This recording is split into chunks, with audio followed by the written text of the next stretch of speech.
ასევე სპეკულირებას, ზოგადად მე რა თქმა უნდა ვურჩევ მართაც მათ შორის და ნებისმიერ დაინტერესებულ პირს, რომ ნამდვილად ამ სახელმძღვანელოს ძალიან ხშირად ჩახედონ და დარწმუნებული ვარ სასარგებლო იქნება ეს მათთვის, ზოგადად რომ წყობი წარმოდგენა შეიქმნა საქართველოში კონსტიტუციურ წესრიგზე და ქართულ კონსტიტუციონალიზმზე, მაგრამ მეორე მხრივ ძალიან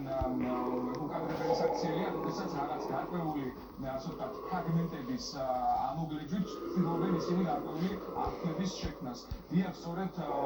ქართული ოცნების და იმ საკონსტიტუციო კომისიის დამსახურება არის მათ შორის, რომელსაც ბატონი ირაკლი ყურბაქიძე ხელმძღვანელობდა, ის რომ დღეს დროებით საგამოძიებო კომისიის შექმნა საქართველოს